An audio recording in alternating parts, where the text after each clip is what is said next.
ہیں. قرآن جو آج ہمارے پاس اس شکل میں نظر آ رہا ہے یہ سیدنا عثمان غنی رضی اللہ تعالی عنہ کا احسان ہے. قرآن جب نازل ہوتا تھا تو اس وقت اس کتابی شکل میں نہیں تھا، بلکہ چند آیتیں نازل ہوتی تھی، چند سورتیں نازل ہوتی تھی، اور باقاعدہ اس کی تحریر کا، اس کے لکھنے کا کوئی انتظام نہیں تھا.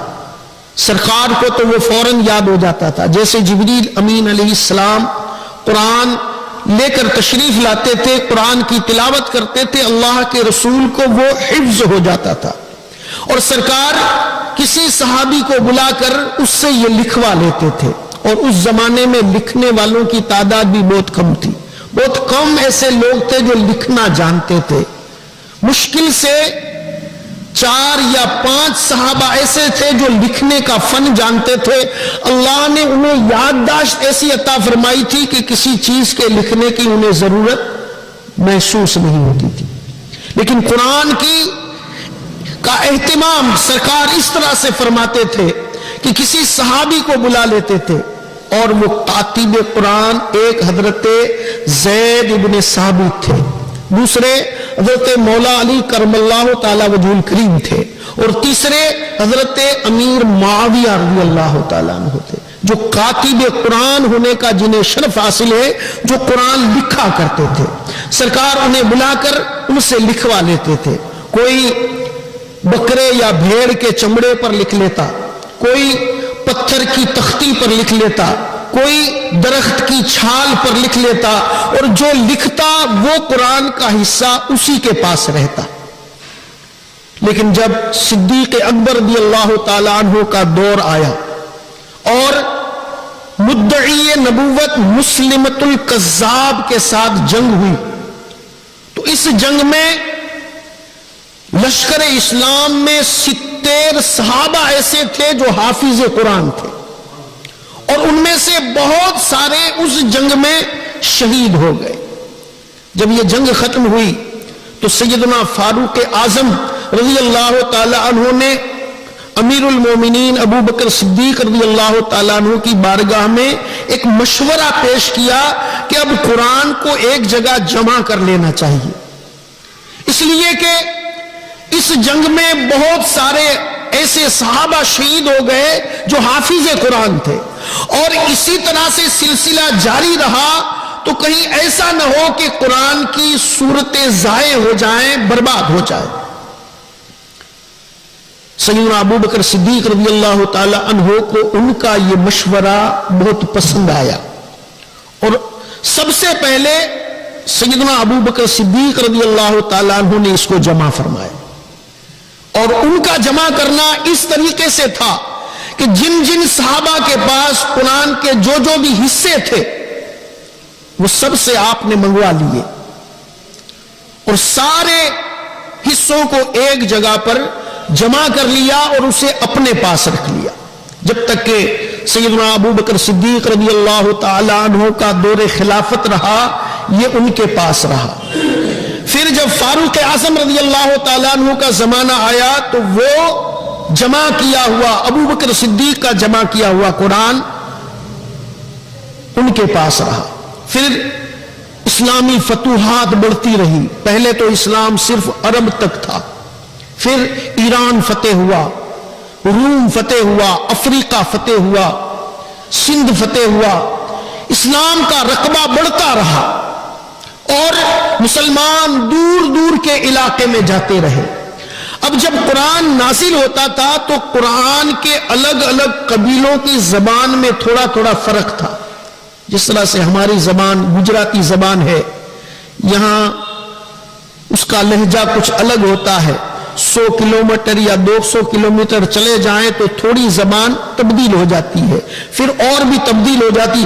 زبان ایک ہی ہوتی ہے لیکن کچھ فرق آ جاتا ہے.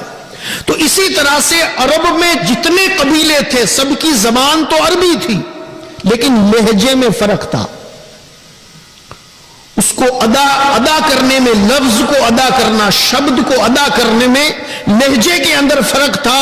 تو ہر قبیلے والا اپنے لہجے کے مطابق قرآن پڑھتا تھا. اب ضرورت پڑی کہ قرآن جو نازل ہوا تھا وہ قریش کے لہجے میں نازل ہوا تھا. قریش کی جو عربی زبان تھی, قبیلہ قریش جو ہمارے حضور کا خاندان تھا, اس کے علاوہ بہت سے خاندان تھے, بنی عدی, بنی تیم, ہر ایک قبیلے کا لہجہ زبان میں تھوڑا تھوڑا فرق تھا. اور قرآن چونکہ قریش کے خاندان میں نازل ہوا تھا, قریشی عربی میں نازل ہوا تھا, اس لیے ضرورت پڑی کہ اس طرح سے مسلمان باہر جاتے ہیں, ہر شخص اپنے لہجے میں قرآن پڑھتا ہے, تو کہیں ایسا نہ ہو کہ قرآن کی تلاوت ہر جگہ الگ الگ ہو جائے. جو قبیلے والا جہاں جائے اپنے لہجے کے حساب سے قرآن پڑھے, پھر دوسرے قبیلے والا جس حصے میں جائے اپنے قبیلے کے مطابق لہجے کے مطابق قرآن پڑھے. تو جب حضرت عثمان غنی رضی اللہ تعالی عنہ کا دور خلافت آیا تو اب ضرورت محسوس ہوئی کہ سب کو ایک طریقے پر جمع کر دیا جائے. آج جو یہ قرآن نظر آ رہا ہے یہ سیدنا عثمان غنی رضی اللہ تعالی عنہ کی دین ہے. آپ نے بڑے بڑے حفاظ کو اور جلیل القدر صحابہ کو جمع کیا. چونکہ قرآن لوح محفوظ میں جس طرح سے لکھا ہوا ہے یہ قرآن بے عین ہی اسی طرح ہے. جب جبریل علیہ السلام قرآن لے کر آتے تھے تو سرکار انہیں پوچھ کر جو آیت جس صورت کی ہو لوح محفوظ میں جس طرح سے ہوتا صحابہ کو جب لکھواتے تو اسی طریقے سے لکھواتے تھے. اور سیدنا عثمان غنی رضی اللہ تعالیٰ عنہ نے اسی لہجے پر قرآن کو جمع فرمایا اور سب کو ایک قرات, ایک لہجہ قریشی لہجے کے اوپر جمع فرما دیا. تو یہ قرآن جو آج ہمارے سامنے نظر آ رہا ہے اس کے سب سے اول جمع کرنے والا تو رب العالمین ہے. اللہ تعالیٰ قرآن کریم میں فرماتا ہے اِنَّا جَمْعَهُ وَقُرْآنَهُ. قرآن مجید کی آیت مبارکہ ہے جس کا مفہوم یہ ہے کہ قرآن کو ہم جمع فرمانے والے ہیں. اور اس کے بعد سیدنا ابو بکر صدیق رضی اللہ تعالیٰ عنہ کا جمع کرنا اس طریقے سے تھا کہ آپ نے جو متفرق الگ الگ جگہ پر قرآن کی اوراق اور سورتیں تھیں اس کو ایک جگہ پر جمع کر دیا. اور اس ترتیب کے ساتھ جمع کرنے والے سیدنا عثمان غنی رضی اللہ تعالیٰ عنہ ہے.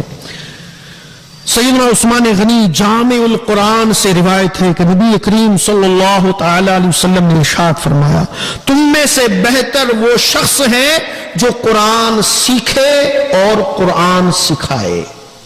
ہمارا دین کا سارا مدار قرآن پاک کے اوپر ہے. ساری تعلیمات اللہ نے قرآن کریم کے اندر ارشاد فرمائی. سرکار علیہ السلام نے ارشاد فرما خیرکم من تعلم القرآن وعلمہ, تم میں سب سے بہتر وہ ہے جو قرآن خود سیکھے اور دوسروں کو سکھائے.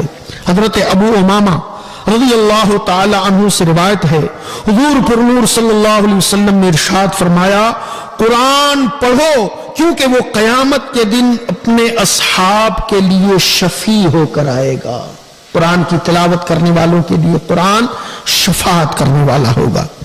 حضرت عبیدہ ملیکی رضی اللہ تعالیٰ عنہ سے روایت ہے رسول اللہ صلی اللہ علیہ وسلم نے ارشاد فرمایا اے قرآن والو قرآن کو تقیہ نہ بناؤ, یعنی سستی اور غفلت نہ برتو, اور رات اور دن میں اس کی تلاوت کرو جیسا تلاوت کرنے کا حق ہے, اور اس کو پھیلاؤ یعنی اچھی آواز سے پڑھو, اس کا معاوضہ نہ لو, اور جو کچھ اس میں ہے اس پر غور کرو تاکہ تمہیں فلاح ملے.